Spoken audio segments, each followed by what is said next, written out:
Bonjour. Bienvenue sur la chaîne podcast de la chaire Grands enjeux stratégiques contemporains.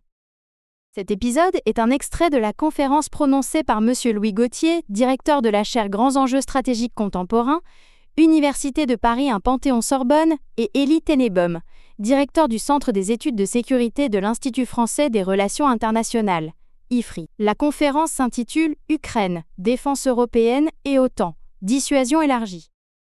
Nous vous souhaitons une bonne écoute et pour nous soutenir, n'oubliez pas de vous abonner à nos différentes chaînes. Bonsoir à toutes et à tous, à ceux qui nous suivent à distance. Je ne suis pas à côté de Sébastien Lecornu, vous l'avez remarqué.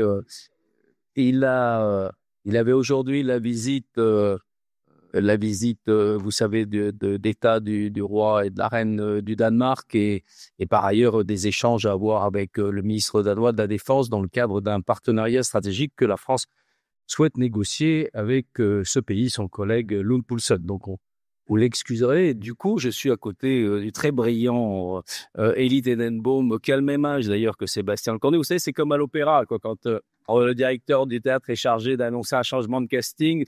On me dit qu'est-ce qui va se passer.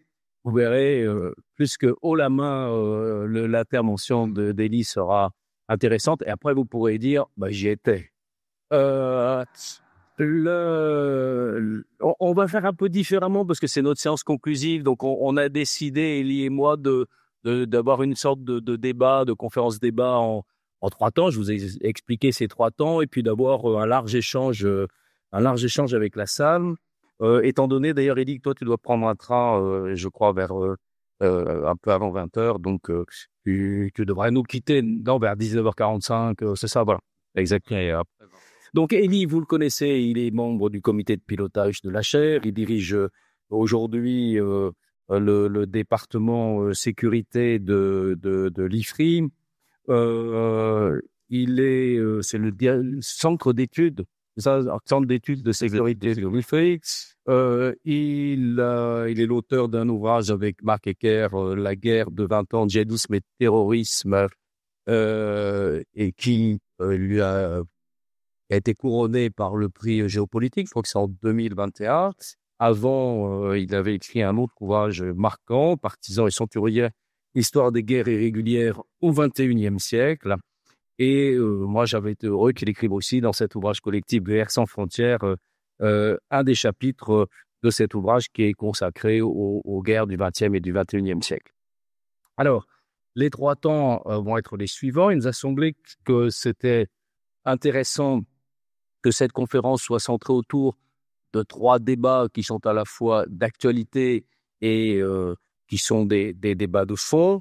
Le premier de ces débats, la première thématique, tournera autour des conditions de cessation du conflit ukrainien et de leurs conséquences sur la stabilité du vieux continent. Le deuxième thème concernera très directement le sujet des alliances. On a évoqué autour de tout ce cycle de conférences avec la question de la dissension, du divorce transatlantique et de la prise en charge de leur sécurité collective par les Européens.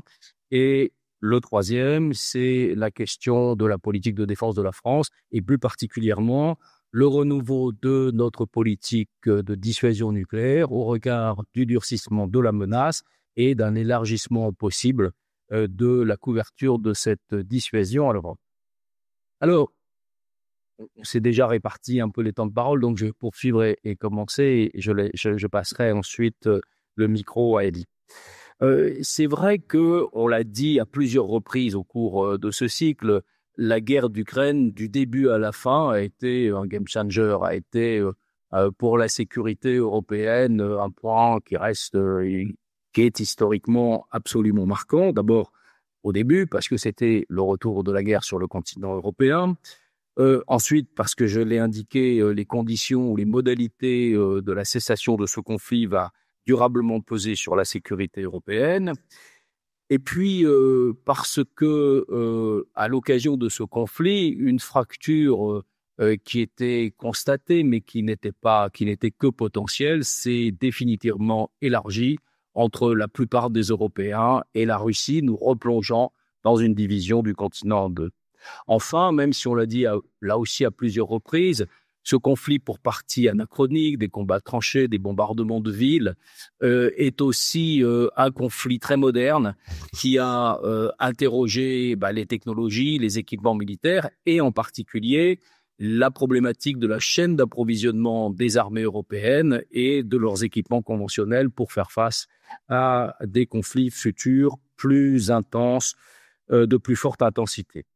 La guerre, c'est toujours une épreuve de la volonté et on est à un moment où, au fond, alors que après les trois actes qu'a connu ce conflit, l'invasion, le repli russe et ensuite c'est cette espèce de conflit statique autour d'une ligne de front, le risque c'est de voir la Russie politiquement l'emporter finalement parce que on lui aurait concédé la victoire. Et effectivement, après le premier choc qui a été celui du retour de la guerre en Europe, il y a un deuxième choc, au moins aussi profond, qui est celui de la trahison par les Américains de leur allié ukrainien et du risque de défaut de la garantie américaine à l'égard de leur allié européen, ce qui évidemment modifie beaucoup le contexte et sera d'ailleurs un des éléments qui va pousser aux interrogations qu'on aura dans la deuxième partie de cette conférence. Mais d'ores et déjà, ce qui frappe aussi, c'est une négociation qui a été menée au dépit du bon sens, qui a été menée pratiquement en sens inverse d'une logique qui fait que normalement, l'arrêt d'un conflit, on passe par une désescalade constatée de la conflictualité, des phases de trêve, la fixation d'une ligne de démarcation, de cessez-le-feu, et bien sûr le contrôle des espaces aériens et maritimes pour permettre le retour à la normale. Et là, on n'est pas du tout parti dans cet ordre.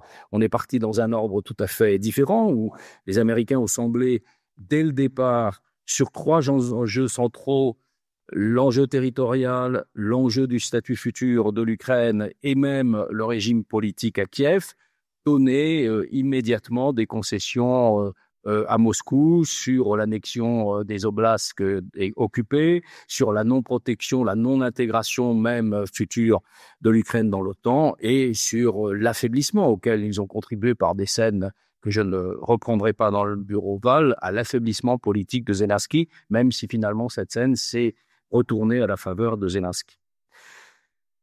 Aujourd'hui, on constate quand même un certain grippage de toutes les tentatives qui ont été menées, celle de la trêve sur les frappes concernant les infrastructures énergétiques, qui était, je dirais, le plus petit point d'aboutissement possible d'un accord, avec notamment des frappes régulières russes, mais aussi supposément ukrainien d'après les Russes hier sur un transformateur électrique russe. Et l'offre qui a été faite d'une trêve en mer Noire, au fond, c'est également un marché de dupes, puisque ça ne présenterait un avantage que pour les Russes, puisque les Ukrainiens, à cause de la guerre, ont trouvé des voies de dérivation de leur commerce, soit par voie terrestre, soit tout simplement en cabotant le long des eaux territoriales roumaines et bulgares.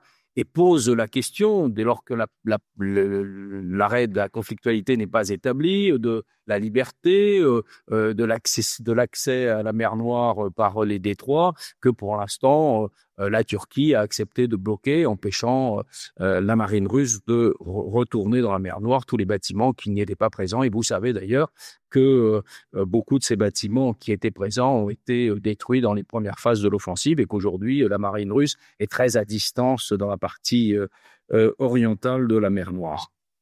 Grippage du processus qui était un peu attendu quand on connaît les capacités diplomatiques, la maestria diplomatique de tous ceux qu'on a vus à l'œuvre dans cette affaire, et qu'au fond, on laissait d'abord Trump s'empêtrer, on ouvert toute une série de tiroirs pour les refermer, comme plus récemment celui de placer l'Ukraine sous un statut onusien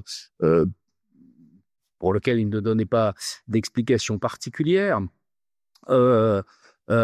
Oui, pour l'organiser des élections, bien sûr, mais bon, voilà, tout ça sont des idées jetées à chaque fois en l'air et systématiquement, évidemment, contraires aux intérêts ukrainiens.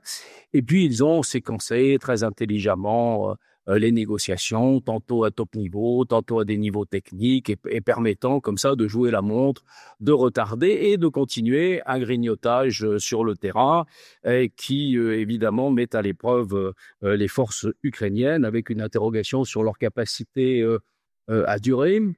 Euh, Alors qu'elles ont fait preuve, je dirais, Zelensky a fait preuve de sa bonne volonté, y compris d'ailleurs en se désengageant même assez rapidement sous la pression russe de l'approche de Koursk, parce que c'était un prérequis posé par les Russes aux Américains.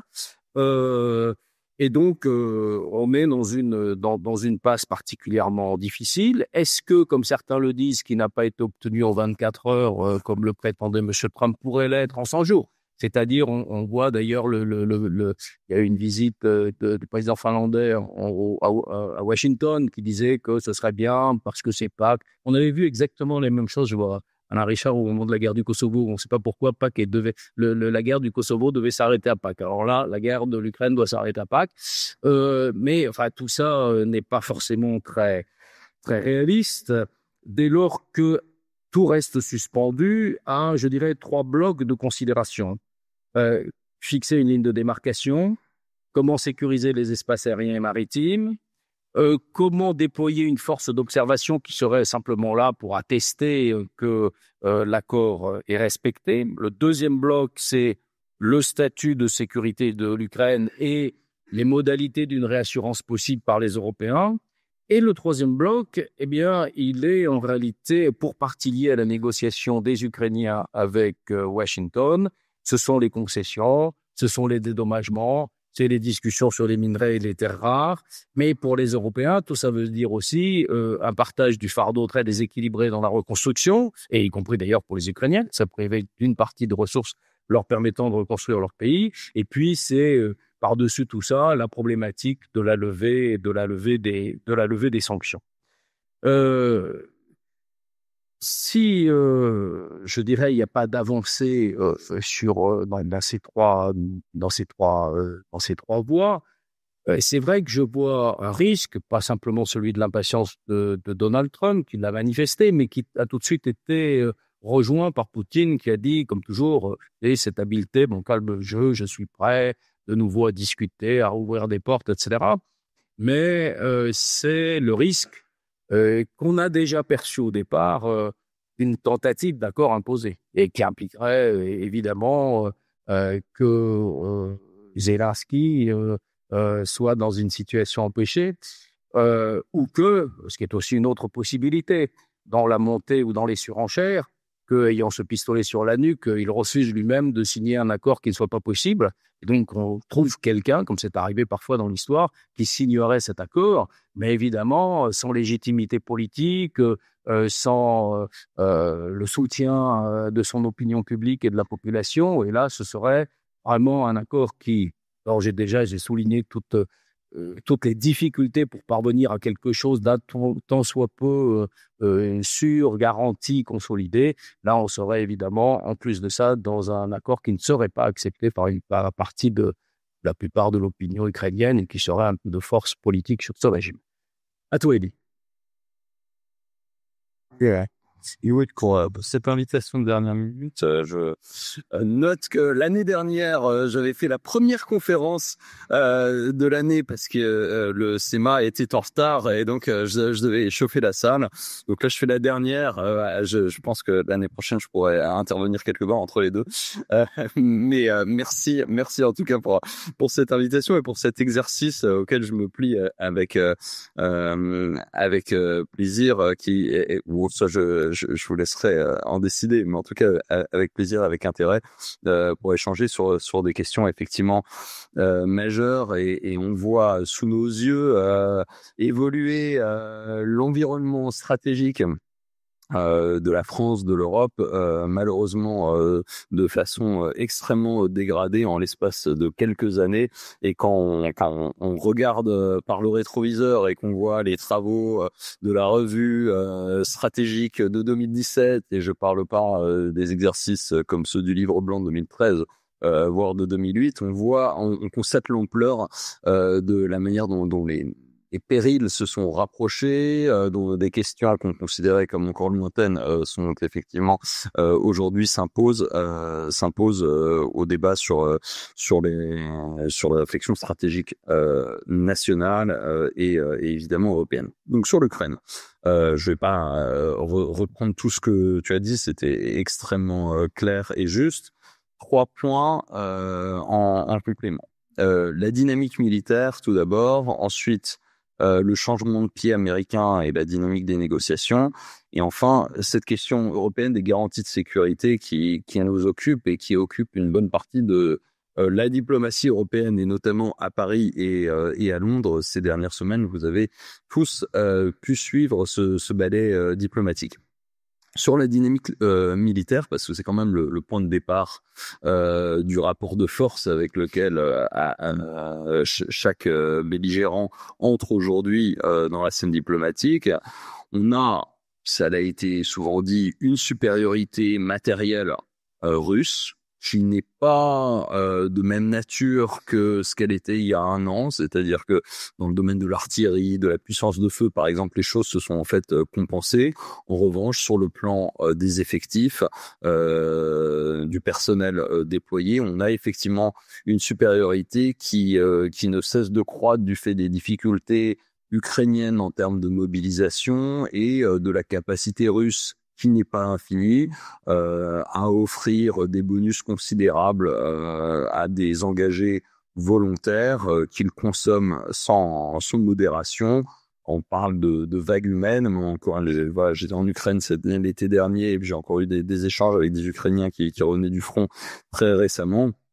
On a effectivement ces assauts d'infanterie débarqués qui grignotent le territoire, alors pas de manière extrêmement spectaculaire et de manière moins rapide ces 3 derniers mois pour le début 2025 que ce qu'on voyait à l'automne dernier. Donc il y a une forme de stabilisation, en tout cas de reprise en main d'une retraite très lente et en relativement bon ordre des Ukrainiens, qui est un point important puisque ça amène à une anticipation à nuancer des 6 prochains mois, voire de la prochaine année.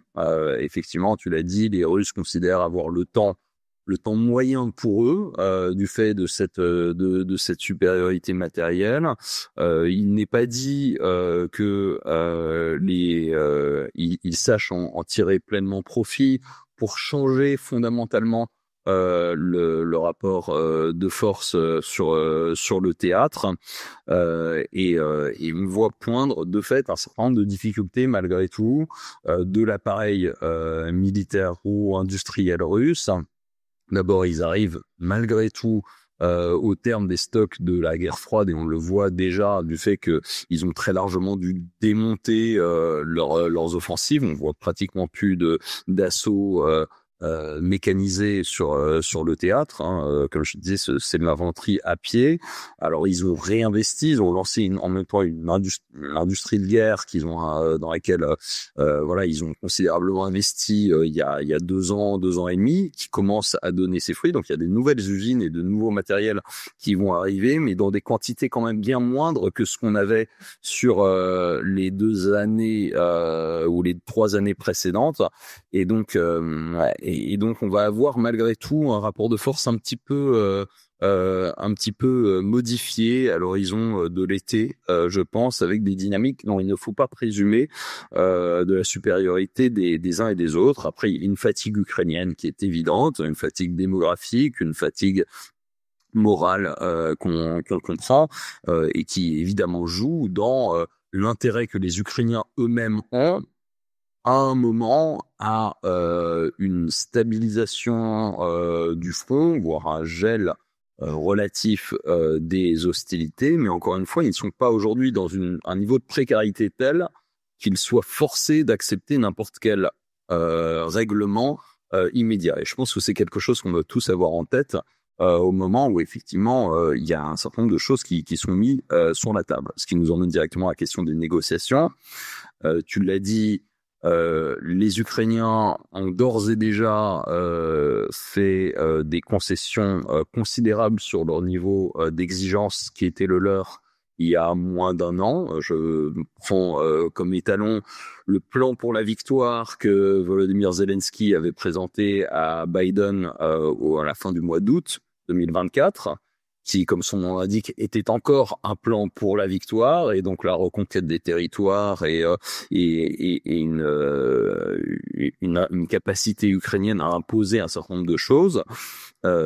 Aujourd'hui, les positions ukrainiennes sont bien loin de ce qu'elles étaient au mois d'août-septembre dernier. Les concessions territoriales, alors il ne s'agit pas de concessions de droit, on ne demandera pas aux Ukrainiens de reconnaître la légalité de cette annexion des territoires des 5 oblasts, puisque la Crimée a été également annexée dans une précédente temporalité.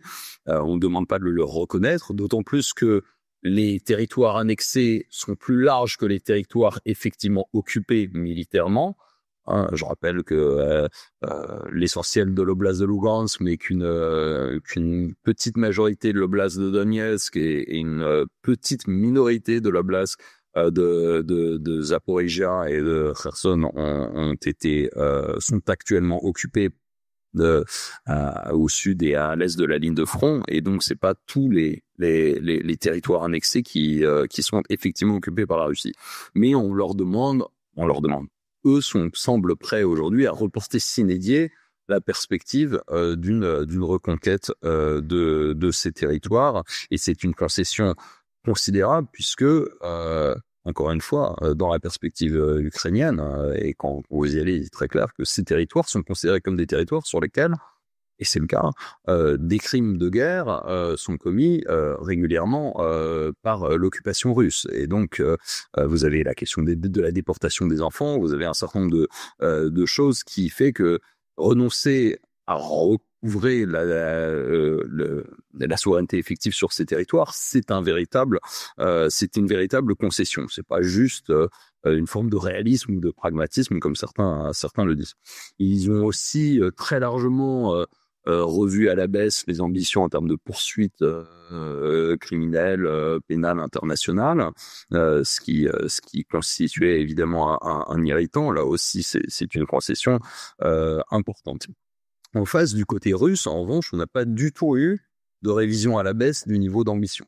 La Russie continue de fixer ses objectifs dans la terminologie qui est celle de la Russie de démilitarisation et de dénazification. Je mets évidemment des guillemets autour de ces expressions qui sont celles du régime de Moscou. Derrière démilitarisation, il parle d'un contrôle effectif, d'un droit de regard de Moscou sur la constitution des forces armées ukrainiennes et les alliances qui pourraient être les leurs, y compris avec des pays européens. Et dénazification, c'est un droit de regard sur le régime politique à Kiev, et donc effectivement cet appel à l'organisation d'élections, c'est pas les élections qui intéressent Vladimir Poutine évidemment, c'est le droit de regard que la Russie puisse avoir sur un quelconque processus politique. Voilà. Donc on retrouve ici les objectifs de souveraineté limitée qu'on connaissait à l'époque du pacte de Varsovie et qui d'une certaine manière n'ont pas bougé. Qu'est-ce qui bouge dans cette dynamique de négociation? C'est évidemment le changement de pied américain qui vient apporter à ce rapport de force une coloration très différente. Il faut pas se mentir, on avait de toute façon, quels qu'eût été les résultats de l'élection américaine de novembre dernier, une volonté américaine de réduire et la facture de leur engagement militaire aux côtés de l'Ukraine et d'une certaine manière ce qui est considéré comme un abcès qui les détournait d'autres priorités. Donc ça aurait pris une forme évidemment, je pense, très différente avec Kamala Harris. mais pour avoir échangé avec les équipes de campagne des deux camps, c'était quelque chose qui était présent, et donc il s'agit pas non plus de refaire l'histoire en s'illusionnant que c'était juste une question de démocrates ou de républicains. Non, on avait de fait une forme de consensus sur le fait que le type d'aide qui avait été reçu entre 2022 et 2024 par l'Ukraine venant des États-Unis, à l'Ukraine venant des États-Unis ne serait pas reconduit sous cette forme-là.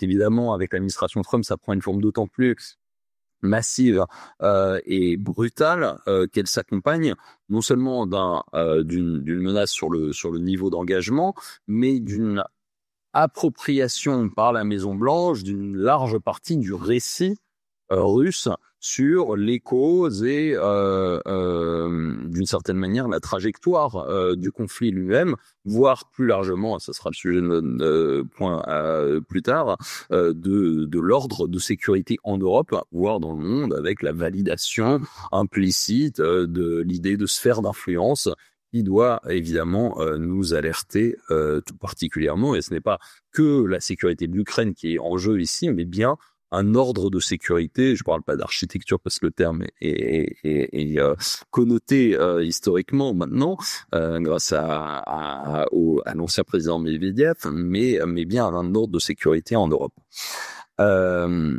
C'est ça qui guide évidemment les premières négociations à Riyad et Jeddah et qu'on voit bien qui nous préoccupe en tant qu'Européens particulièrement. Là-dessus, quelle est la dynamique compte tenu de ces concessions ukrainiennes, de cette absence de concessions russes, de cette transformation de la posture américaine de soutien de l'Ukraine que les États-Unis représentaient depuis 2014 en médiateur, ne souhaitant plus prendre parti, eh bien évidemment ça met les Européens qui s'étaient engagés aux côtés de l'Ukraine en première ligne comme soutien et comme garant de l'Ukraine, avec pour mission de renforcer la main ukrainienne dans ces négociations. Les Européens ne participent pas, mais sur laquelle ils influent indirectement par l'aide et les garanties qu'ils peuvent apporter à l'Ukraine. D'où cette question, vous avez beaucoup dû voir passer sur la problématique de ces garanties de sécurité. Alors de quoi est-ce qu'on parle quand on parle de garanties de sécurité? D'abord, il y a une longue histoire plutôt malheureuse des garanties de sécurité pour l'Ukraine depuis son indépendance. Là aussi, c'est des choses qui ont déjà dû être vues parfois par certains d'entre vous. Le mémorandum de Budapest en 1994, dans le cadre duquel l'Ukraine renonçait aux armes nucléaires dont elle avait hérité de l'Union soviétique dissoute, en échange de garanties territoriales qui avait été co-signé, contre-signé par la Russie, les États-Unis et la Grande-Bretagne à cette époque-là, garantie qui n'impliquait aucune mesure technique et encore moins militaire, et qui, lorsque cette fameuse intégrité territoriale a été violée par la Russie, l'un des États garants en 2014 avec l'annexion de l'Ukraine, évidemment, n'a entraîné aucune rétorsion substantielle, même si, et Louis le sait ici, il y a eu des sanctions, il y a eu un certain nombre de choses qui ont été mises en place par les États-Unis et la Grande-Bretagne, notamment au titre de ce soutien, mais évidemment on n'a pas fondamentalement permis de préserver l'intégrité territoriale de l'Ukraine. Après 2014, on a eu le processus des accords de Minsk de 2014, puis des Minsk II en 2015, avec la France et l'Allemagne qui ont joué un rôle important en termes de médiation dans le format qu'on appelait Normandie. Là aussi, un certain nombre de garanties de sécurité devaient accompagner l'Ukraine et ne pas empêcher d'abord la violation à plus d'une vingtaine de reprises par la Russie de ces accords de cessez-le-feu entre 2015 et 2022, puis de la violation la plus massive avec le déclenchement de l'invasion à large échelle le 24 février. Donc l'Ukraine a une histoire relativement amère de ces garanties de sécurité qui lui ont été données à deux reprises et qui ont été violées à deux reprises, et la position du président Zelensky, y compris dans cette fameuse vidéo du bureau ovale, quand il dit, qu'on lui demande, mais que voulez-vous? Il dit, ce que je veux, ce sont des garanties. Quand il dit garanties, ce sont des garanties sonnantes et trébuchantes, solides, et des engagements qui n'engagent pas que ceux qui les écoutent, mais bien ceux qui les donnent également, et donc avec un double niveau. La manière dont les choses sont présentées aujourd'hui, je pense que c'est important, reste que une Ukraine forte, capable de se défendre elle-même, est de toute façon la première ligne de cette garantie. C'est-à-dire une Ukraine qui continue de recevoir les moyens de s'armer, de s'entraîner et d'être militairement crédible. Et elle l'est militairement crédible, puisqu'elle a mis en échec militairement la Russie depuis 3 ans. Pour ça, ça veut dire continuer à acheminer une aide que les Américains pourraient suspendre, et donc un trou militaro-financier de quelques 40 à 60 milliards de dollars par an, estimé comme tel. On peut sans doute s'en sortir avec un petit peu moins, mais qui pose une question assez urgente pour l'Europe, notamment dans un certain nombre de domaines: la défense aérienne, la production de munitions, et notamment de munitions complexes,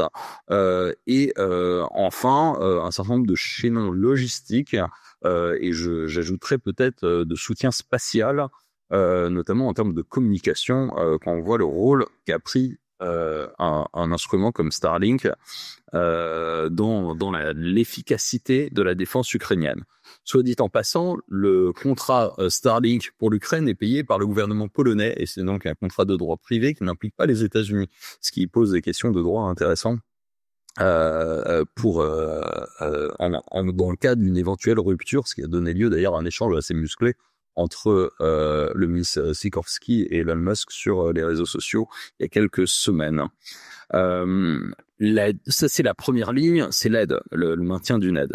La seconde ligne, et c'est ce qui fait l'objet de beaucoup de discussions dans la presse ces derniers temps et de ces fameux échanges, notamment franco-britanniques, c'est le déploiement d'une force de garantie ou d'une force de réassurance qui serait là, non pas, et je m'inscris en faux contre le terme de maintien de la paix ou de force d'observation, qui serait là pour observer de manière neutre le long d'une ligne de contact un cessez-le-feu, mais bien une force qui soit là aux côtés des Ukrainiens, visant à dissuader, emploie le terme aécian, une reprise d'une invasion à large échelle par la Russie, et fondamentalement à se positionner entre ce qui est aujourd'hui la ligne de contact et les grandes villes ukrainiennes, c'est-à-dire à continuer à protéger Kiev, Odessa, Dnipro, etc. C'est pas forcément une force considérable de ce point de vue-là. On n'a pas besoin de remplir l'ensemble des 1200 kilomètres de ligne de front. Mais une force suffisante pour éventuellement faire peser, on va dire, une menace à la fois militaire et puis politico-stratégique sur une volonté russe de violer un éventuel cessez-le-feu. Alors il y a différentes options qui sont évoquées, je ne vais pas rentrer dans les détails. Certains parlent d'une coalition aérienne uniquement. On peut regarder du côté de ce qui avait été fait avec Northern Watch et Southern Watch en Irak après la guerre du Golfe, une forme de zone d'interdiction aérienne en se fondant sur une supériorité aérienne occidentale par rapport à la Russie qui a mal utilisé son arme aérienne. Et puis des formes plus robustes avec des troupes terrestres qui seraient déployées. On peut parler du périmètre de cette coalition sur le plan géographique. Avec quelle coalition? Ce qui se dégage aujourd'hui, c'est, vous l'avez vu, un leadership franco-britannique qui est plutôt naturel en termes d'expérience et d'aguerrissement des forces. On a pu espérer à un moment que la Pologne se joigne pour former une forme de triumvirat compte tenu des évolutions considérables du renforcement militaire polonais. C'est pas encore les options qui sont favorisées en Pologne. Et puis derrière, vous avez un format qu'on appelle le NB8, les Nordiques et les Baltiques, qui sont aujourd'hui quand même très engagés de ce côté-là, même si je mets pas les 8 pays dans le même paquet, certains le sont plus, d'autres moins. et qui me semble être quelque chose d'important. Après, il y a d'autres pays qui sont également motivés, on pourra en discuter. Je termine, c'est mon tout dernier point là-dessus. Les questions qui restent en suspens, évidemment, à quel moment intervenir, à quel moment déployer cette force. Aujourd'hui, il semble clair que cette force ne pourrait être déployée qu'après un cessez-le-feu, mais est-ce qu'on parlerait d'un cessez-le-feu temporaire, comme ce qui a été négocié, en voyant bien que la capacité à le faire respecter peut être limitée, ou est-ce qu'on attend que les choses se gèlent concrètement et d'une certaine manière on laisse à Moscou la capacité à faire traîner les choses, comme tu l'évoquais, Louis, et surtout enfin, que faire face à Moscou, face à un refus aujourd'hui russe de voir une telle force être déployée. Le président de la République a dit que c'était pas à la Russie de décider des accords que l'Ukraine décidait en toute souveraineté de passer avec d'autres États, d'autant plus si ces forces ne sont pas déployées sur la ligne de contact, et donc ils n'engagent pas d'action hostile contre les forces russes, elles ne deviennent pas pour autant partie au conflit. Et en même temps, il faut bien voir que sans garantie filet de sécurité américain, le fameux backstop, face à un test ou à une provocation russe, il faut que la force soit suffisamment crédible pour tenir au moins les premiers barreaux de l'échelle de l'escalade. Et ça, il va falloir avoir le cœur bien accroché et d'une certaine manière un sens aigu de la grammaire stratégique. Voilà, je m'arrête là. Merci Elie. Alors je rebondis d'abord. Les clarifications utiles que tu as données, une force d'observation internationale, c'est pas ce dont il s'agit quand on parle de force de rassurance. Cette force de rassurance n'est pas une force de maintien, encore moins d'imposition de la paix, comme on l'a entendu dire. C'est pas non plus une force d'interposition. Elle sera forcément en deuxième ligne et en retrait pour les forces terrestres sur le sol ou à la périphérie immédiate. C'est une force de réaction rapide. Et puis, ce qui est au moins aussi essentiel, c'est le contrôle des espaces aériens et maritimes et leur pacification. Donc, pourquoi j'interviens là en disant, au fond, ces réassurances, telles qu'on les appelle aujourd'hui, la bonne volonté des Européens de participer à ces réassurances, vont-elles faire l'effet de levier vers un chantier qui lui est de plus long terme sur la défense européenne, mais parce que, d'une certaine manière, ils éclairent tout de suite les problématiques de la viabilité de ce chantier, sur la mobilisation de financement pour continuer à soutenir l'armement de l'armée ukrainienne, sur les coûts que poserait une force de réassurance qui porterait sur sur au minimum une dizaine de milliers d'hommes pour être convaincante pour les forces terrestres, et les coûts dans la durée.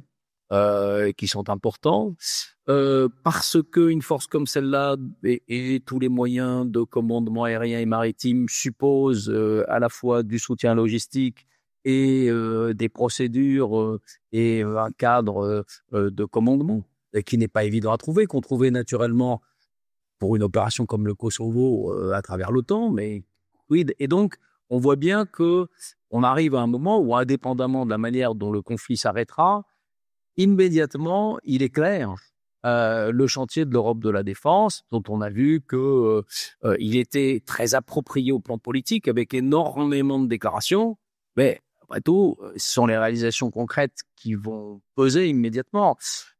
Par exemple, je vois qu'il y a un peu une surenchère sur les milliards qui seraient donnés. La France vient de dire qu'elle rajouterait 2 milliards.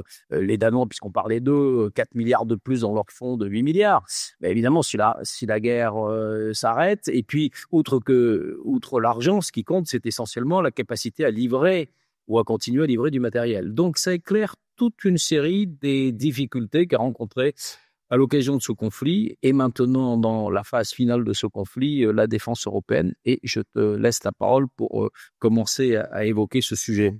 C'est un deuxième sujet. Un peu plus concis là-dessus pour te laisser rebondir évidemment, en sachant que sur les capacités à honorer les aides, effectivement, on voit des pays, on voit une géographie de l'aide à l'Ukraine qui ne suit pas les hiérarchies habituelles des puissances en Europe, puisque quand tu évoques, le Danemark donne plus que la France, alors que l'économie des uns et des autres et les budgets de défense des uns et des autres sont comme une mesure. Mais je m'arrêterai là sur ce commentaire, mais qui appelle quand même à des réactions. Et ensuite, le fait de savoir où sont commandés ces fameux armements ou sur quel stock ils sont prélevés, a évidemment un impact, et dans l'immédiat, si c'est prélevé sur stock, sur le niveau de disponibilité des forces armées en Europe et d'une certaine manière sur les plans de défense de l'Europe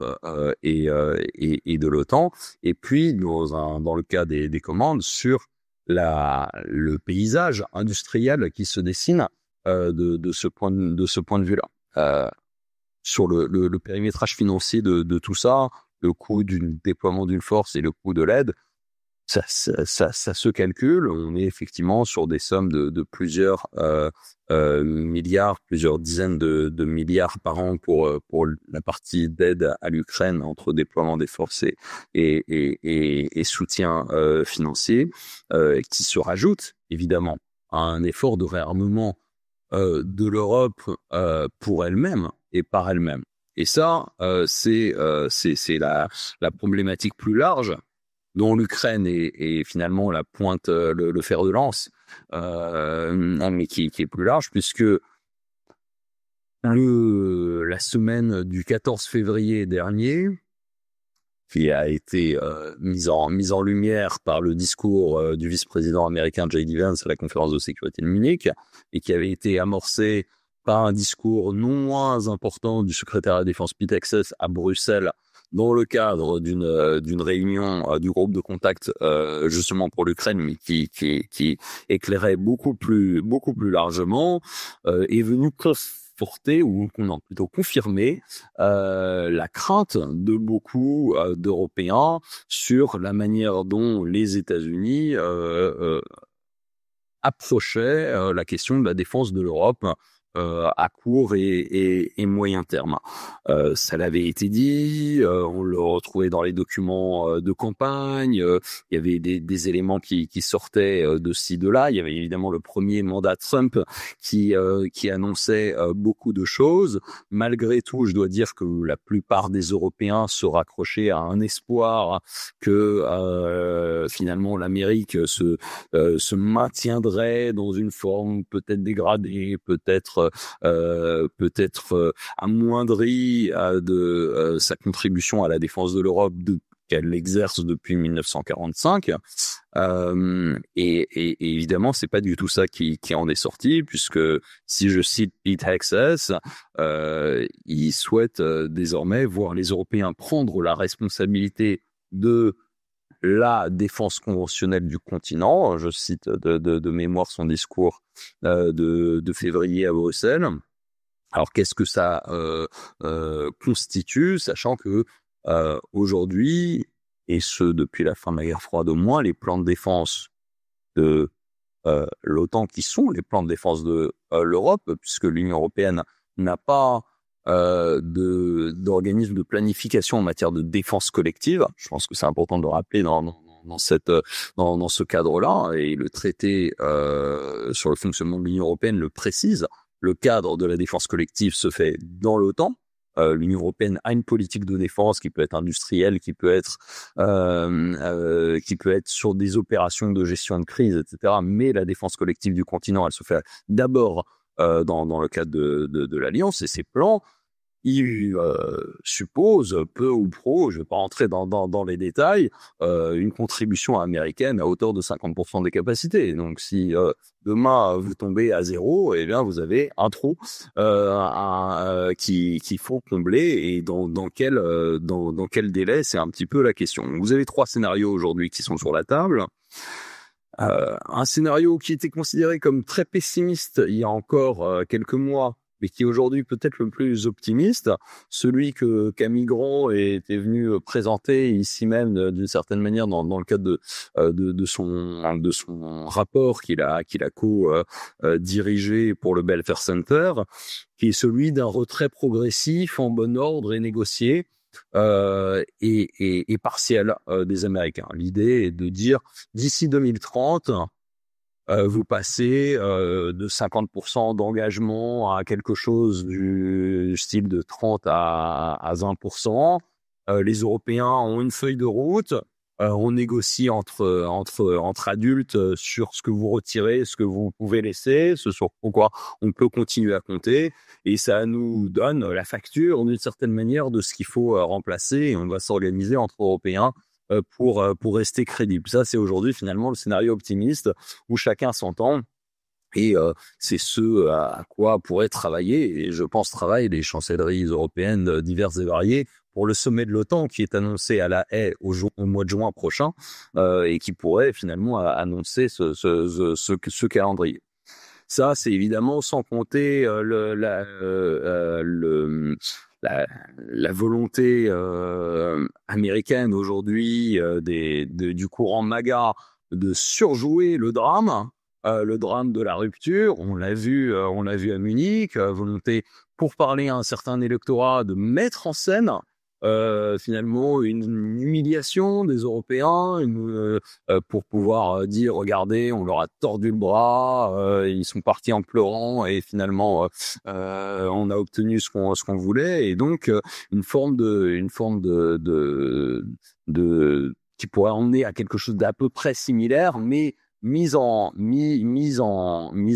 scène par des Américains un peu plus dramatiques, ce qui créerait automatiquement des tensions internes à l'Europe en fonction de ceux qui accepteraient de courber les chines et ceux qui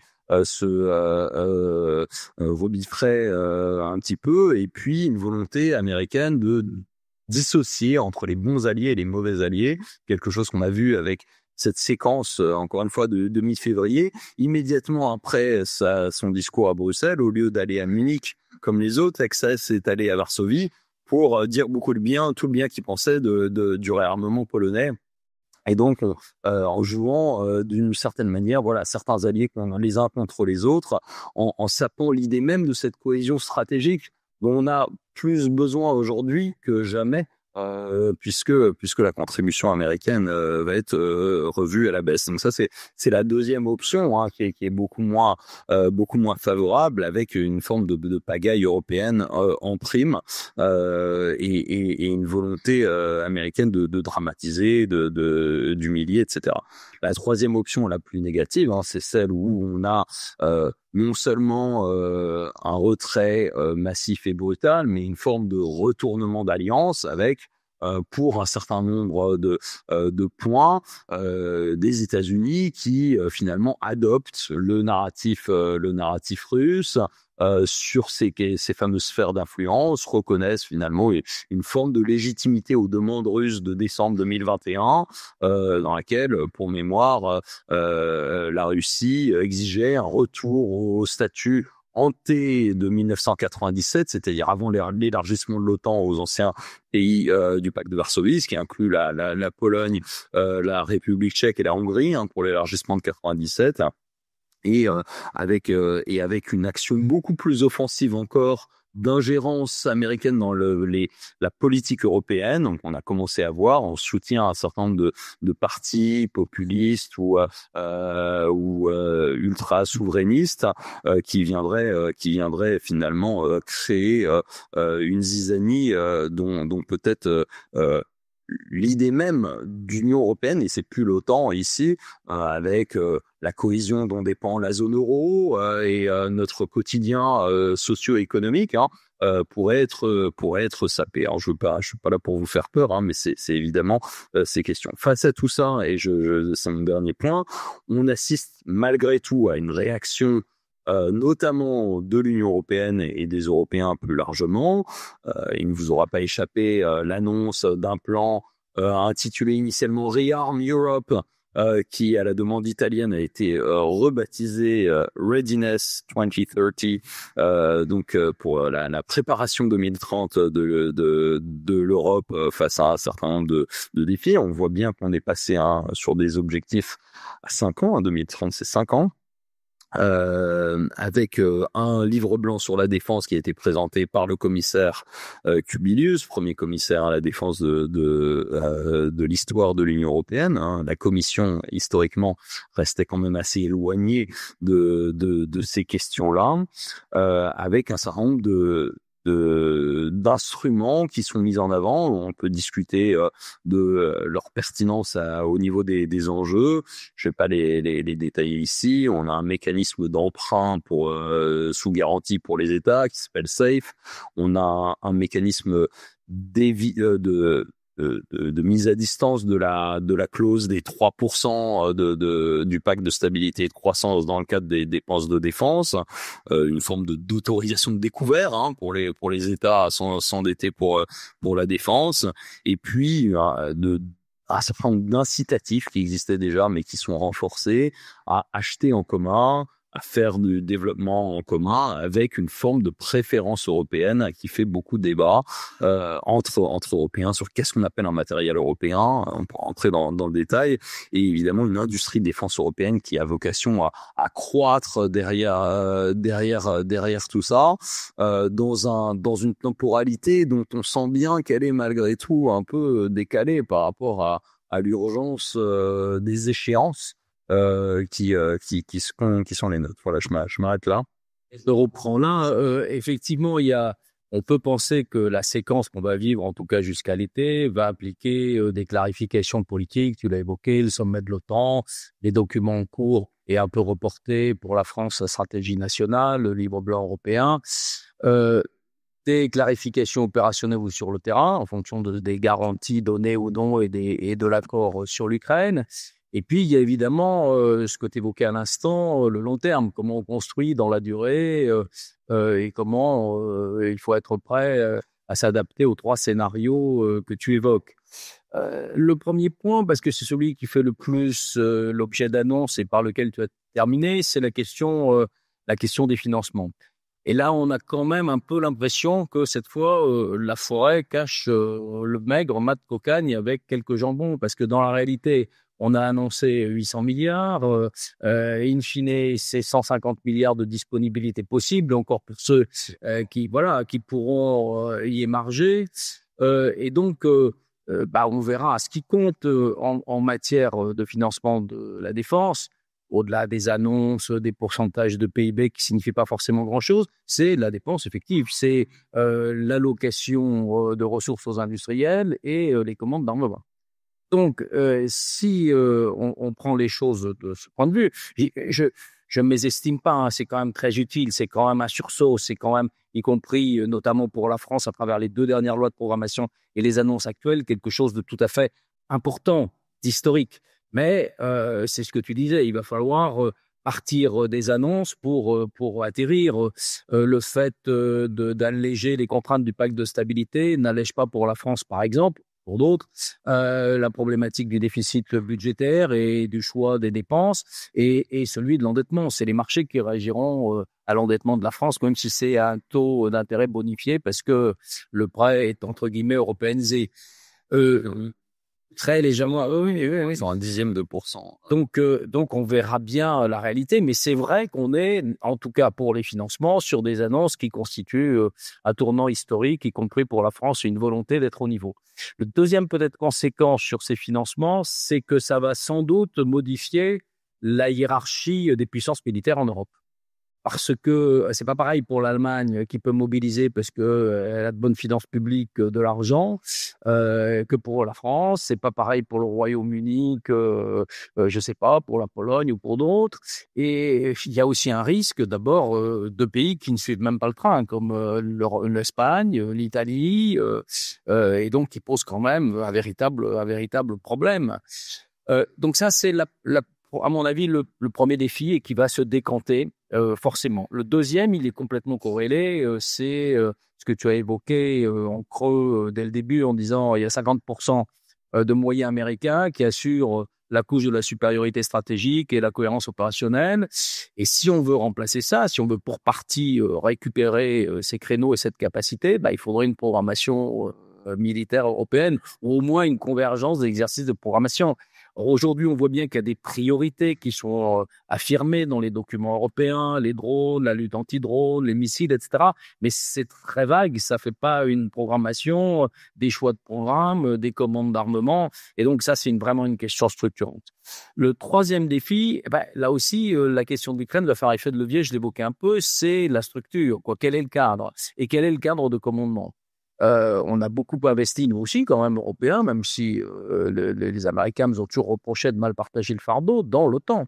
Et ce serait une erreur de passer par perte des profits l'OTAN. Il y a des connaissances, un know-how, de la compétence, des procédures, etc. Et comment, si les Américains se retiraient complètement ou se désintéressaient, on est capable de récupérer ce patrimoine, cet héritage. Comment se fait l'européanisation de l'OTAN?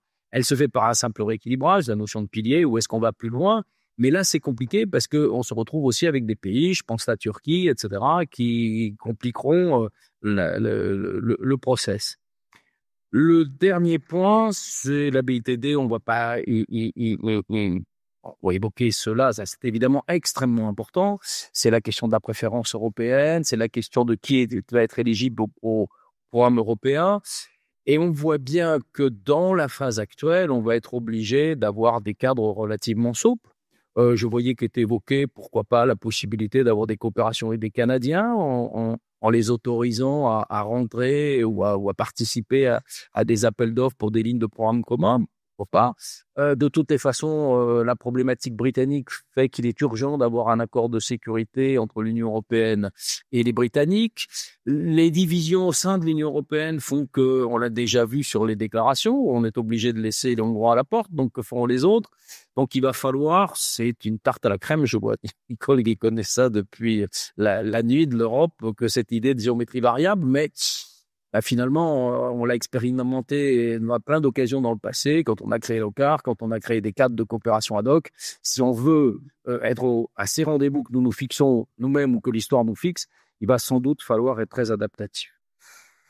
Voilà ce que je voulais dire sur cette question européenne qui évidemment débouche immédiatement sur notre dernière problématique et la problématique purement française.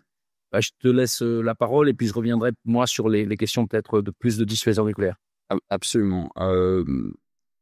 Peut-être plus succinctement et pour laisser la place aux échanges, mais je dirais que face aux défis actuels, la France, quand on regarde la France, c'est pas un hasard si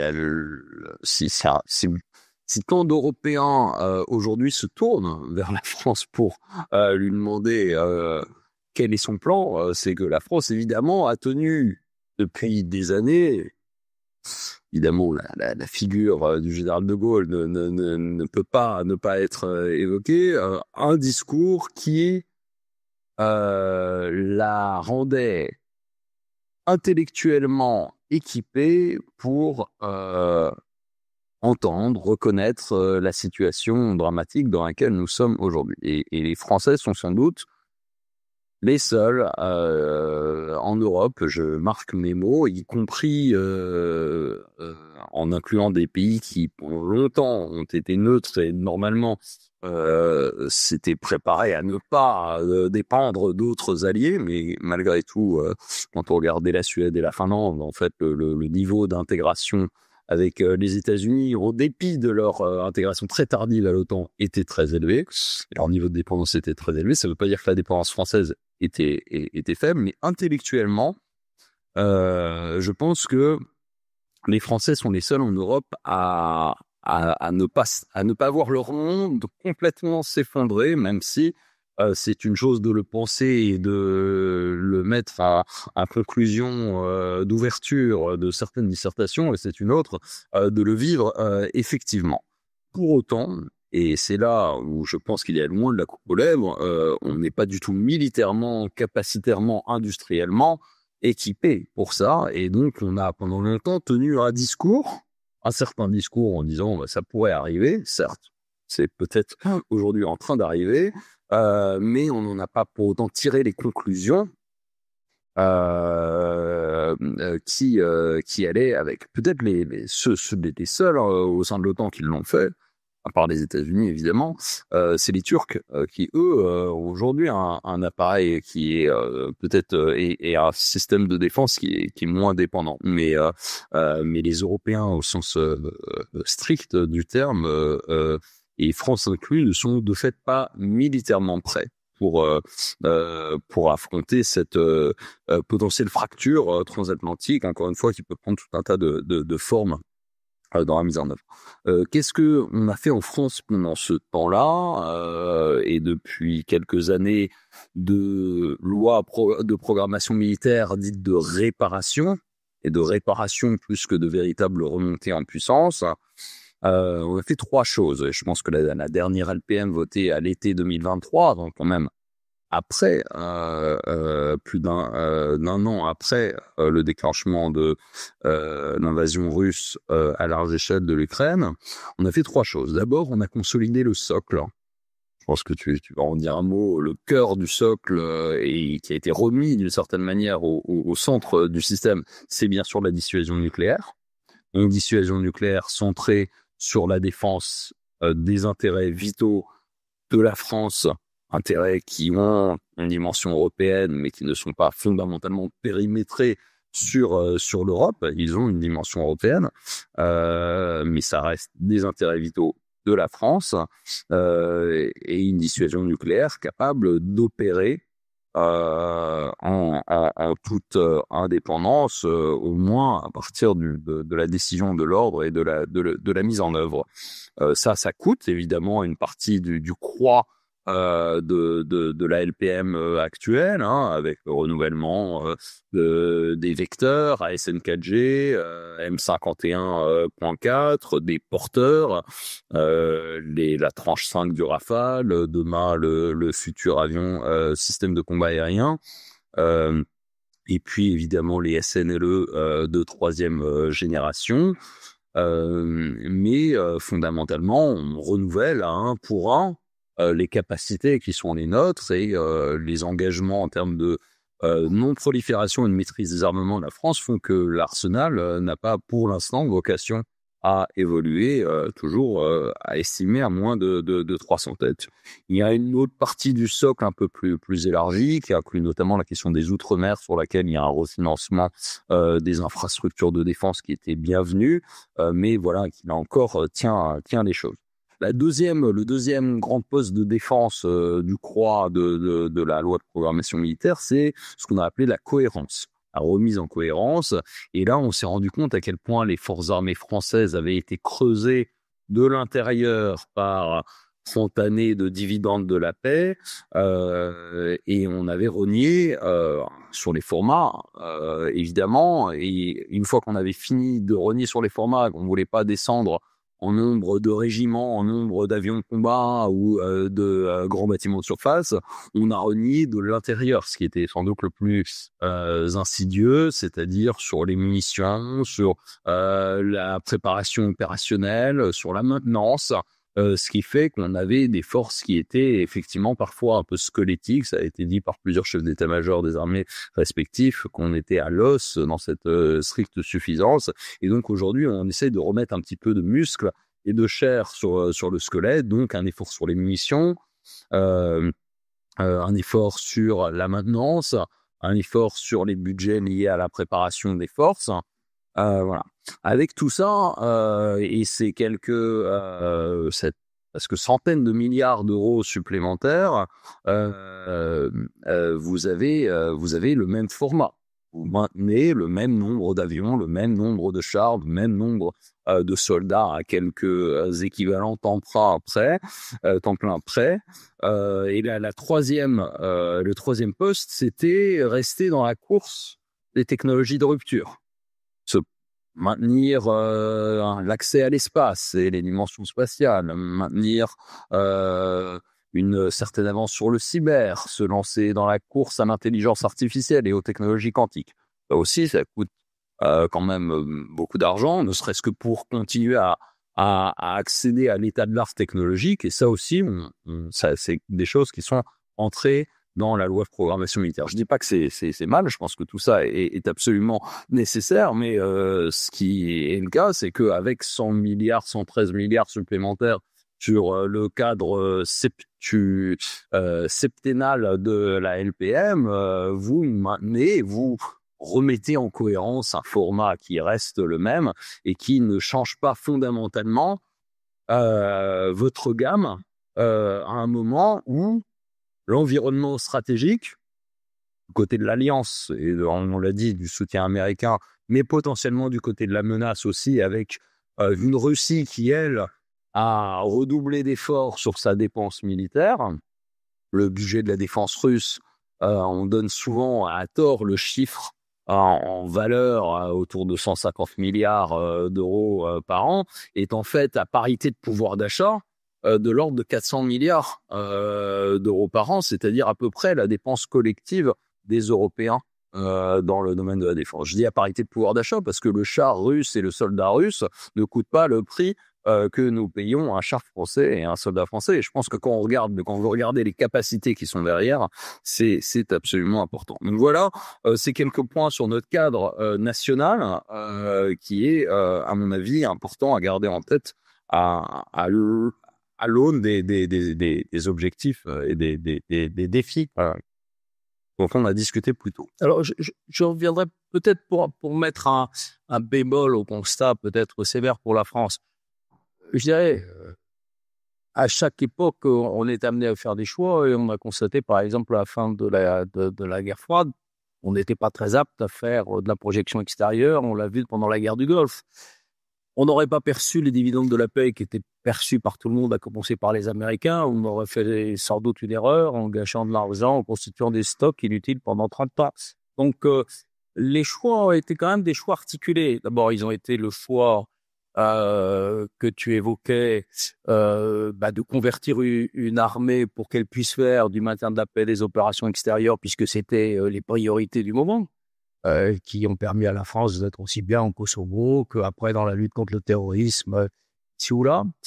Le deuxième choix, il a été le maintien des technologies. Alors, effectivement, on avait une armée bonsaï, mais parce qu'on ne perdait pas, ce qui avait déjà été le cas sous la guerre froide. On avait une panoplie complètement hétéroclite. Moi, je me souviens, Karl Matt est là, qu'au moment de l'engagement des avions dans la guerre du Golfe, il y avait des vieux Jaguars qui n'étaient pas up-to-date pour agir en coopération avec les Américains et les Anglais. Pourquoi ? Parce qu'on avait fait le choix, en revanche, de ne pas interrompre la chaîne technologique de mise à jour de nos avions, nos générations, les Mirage, après les Jaguars, après d'autres, etc., 2000, 2000-5, etc. Donc, ça a été un choix. Ça a été un choix assumé de conserver l'autonomie des approvisionnements, c'est vrai, au détriment des formats d'armée, mais dans une période où il n'y avait pas de guerre. Donc, il y avait une forme de rationalité. Et ce qui n'a jamais été sacrifié, ça a été l'enchaînement, qui aujourd'hui constitue un atout pour la France que tu évoquais, sur lequel je vais revenir, ça a été la dissuasion nucléaire. On en est aujourd'hui, tu l'as rappelé, à envisager la 3e génération d'armes, mais il y a aussi une génération d'armes qui a été décidée dans les années 98, qui font qu'aujourd'hui, la France a les 2 forces de dissuasion nucléaire aérienne et océanique les plus modernes au monde et envisage de se doter d'une 3e génération à l'horizon 35 avec les armes SNLE 3G, 3e génération, le M51 3 et 4, le Rafale F standard 5 et ensuite peut-être le SCAF et la SN 4G hyper véloce. Donc c'est vrai que la France, quand on la compare à d'autres puissances nucléaires, n'a pas non seulement pas à rougir, mais elle est par rapport aux Britanniques qui n'ont pas fait ces choix et qui ont connu une solution de continuité dans leur programme. Et ces choix étaient rationnels. Donc je le redis parce que oui, bien sûr. Donc voilà, je le dis parce que c'est vrai que on a peut-être un discours quelquefois un peu dolosif. Non, c'était des choix assumés en fonction des circonstances. J'ai oublié le coût de la professionnalisation qu'il a fallu évidemment payer. Donc, on n'aurait pas eu cette armée financée aguerrie si on n'avait pas, etc. Donc, ça, c'est pour mettre un peu un bémol. Alors, après, évidemment, on se reposait aussi sur l'appui américain. Toutes les opérations, on ne pouvait pas faire sans. et sur une coopération européenne qui n'a pas été à l'auteur. Mais rappelez-vous que les Français, que ce soit Maastricht, que ce soit Saint-Malo, que ce soit, ont cessé de rappeler aux Européens que il y avait des programmes qui devaient être collectifs, notamment dans la dimension spatiale, dans un certain nombre de grands programmes. Et malheureusement, les Européens n'ont pas été au rendez-vous. Il y a eu moins de programmes fabriqués en commun entre Européens qu'il y en avait dans les générations 70, 80, 90. Donc, on ne peut pas assumer on a notre part d'erreurs, mais on ne peut pas assumer aussi toute une série d'erreurs collectives qui faisaient que, on faisait comme les autres, on se reposait à la fois sur les moyens américains quand c'était nécessaire, et en espérant que soit complété par un effort européen qui n'arrive que maintenant, c'est-à-dire tardivement. Alors, je reviens juste parce que c'est le dernier débat qui agite un peu les plateaux, l'actualité, c'est la question de la dissuasion nucléaire. C'est vrai que la dissuasion nucléaire, on évoquait toutes les contraintes externes sur le budget, mais s'il y a une contrainte interne extrêmement forte, c'est la dissuasion nucléaire. C'est 12% ou 13% du budget de la défense, c'est-à-dire 30% de son budget d'équipement, c'est-à-dire 7 milliards d'euros, 7 à 8 milliards d'euros par an. Évidemment, ça pèse énormément, certes. On est au rendez-vous des dernières technologies, notamment, je voyais les prouesses de missiles SN4G, hyper véloces, manœuvrables, etc., qui a peu de comparaison dans les forces. Donc, on n'a qu'à voir d'ailleurs les performances des missiles russes soi-disant manœuvrants, etc. Donc, mais c'est vrai qu'on a dimensionné notre dissuasion à droite de la dissuasion, c'est-à-dire pour assurer la survie de notre pays, être une garantie ultime. Ça fait très longtemps qu'on dit que cette dissuasion peut venir dans l'interprétation des intérêts vitaux, protéger les intérêts vitaux de partenaires proches. On l'a dit, c'est la déclaration de Chequers de Chirac, on n'imagine pas de situation dans laquelle les intérêts vitaux de la Grande-Bretagne sont engagés sans qu'il y ait que ce soit.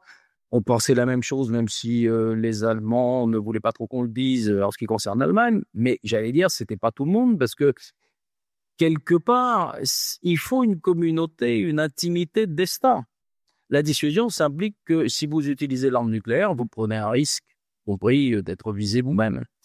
Et donc, voilà. Et donc, on a joué complètement ce jeu de la dissuasion, d'abord pour nous-mêmes, ensuite en l'étendant possiblement à des intérêts vitaux de partenaires très proches, avec effectivement une dissuasion qui peut faire peur. Elle a été redimensionnée à 190, 300 têtes, on a limité, mais ce sont des armes extrêmement lourdes.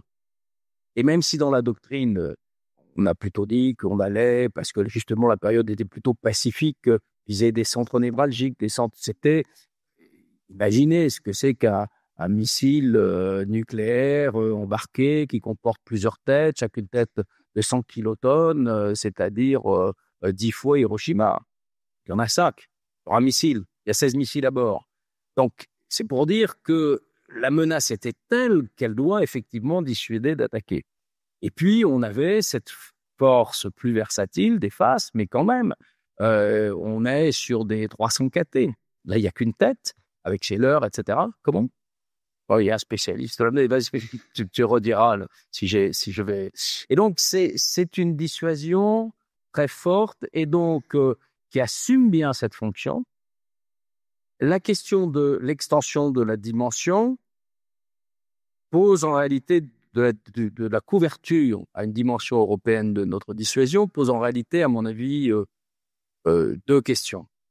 La première, c'est qu'elle ne se conçoit pas non adossée à une posture stratégique européenne qui implique de la dissuasion conventionnelle, des défenses antimissiles, des missiles conventionnels forts pour tirer dans la profondeur, des programmes spatiaux de détection. Nous n'avons pas d'alerte avancée, etc. Et donc là, oui, on est tous réunis par une posture stratégique commune. On a les fondations, on a mis les murs, et effectivement, il peut y avoir à la tête de la dissuasion, une dissuasion européanisée, je ne sais pas comment l'appeler, avec les forces britanniques et les forces françaises qui font la toiture. L'un et l'autre, ça fait à peu près 500 têtes. c'est-à-dire à peu près un tout petit peu moins que ce qu'ont les Chinois aujourd'hui. Donc et si on rajoute les armes, c'est-à-dire sans prolifération horizontale, si on rajoute les armes de l'OTAN, il y a assez massivement pour exprimer cette pression de la dissuasion nucléaire. Donc là, c'est le premier volet. Mais donc la nécessité d'un adossement à une posture stratégique commune. La deuxième, elle est quand même, parce qu'on l'a vu dans le théâtre ukrainien, c'est que la dissuasion, elle a aussi un rôle gesticulatoire, elle a aussi un rôle de démonstration, elle a aussi un rôle de fixer les seuils et d'éviter les escalades dans les conflits.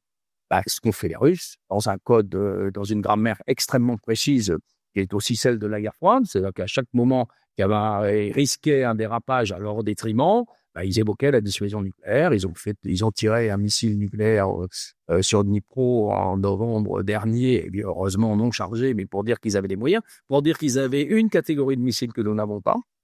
J'y reviendrai. Et donc, cette gesticulation nucléaire a empêché deux choses: entraîner dans la belligérance du côté ukrainien d'autres pays que l'Ukraine, être soutenus, mais elles ne sont pas rentrés dans la belligérance. Puis, le territoire russe n'a pas été ciblé par des frappes sévères. Il y a eu des frappes sur le territoire russe. Il n'a pas été complètement exempt d'effets collatéraux de la guerre, mais il n'a pas été une cible de la guerre, y compris dans les frappes dans la profondeur. Et regardez comment les Américains, les Européens se sont alignés systématiquement deux pas derrière les Américains sur les livraisons d'armes, pour les Allemands, pour les chars, etc., pour justement éviter de rentrer. Et puis ensuite sur les Taurus qu'ils n'ont jamais livrés, etc. Donc on est resté dans un conflit qui, évidemment, a été, comment on dit, contenu. Donc, ça joue. Et donc, c'est là où on peut se dire que la dissuasion française, même maintenant, même avant qu'on ait, etc., peut jouer un rôle d'affirmation d'une sorte de stratégie. On va l'appeler de déni d'accès, qui jouerait, évidemment, pour éviter des escalades dans la guerre.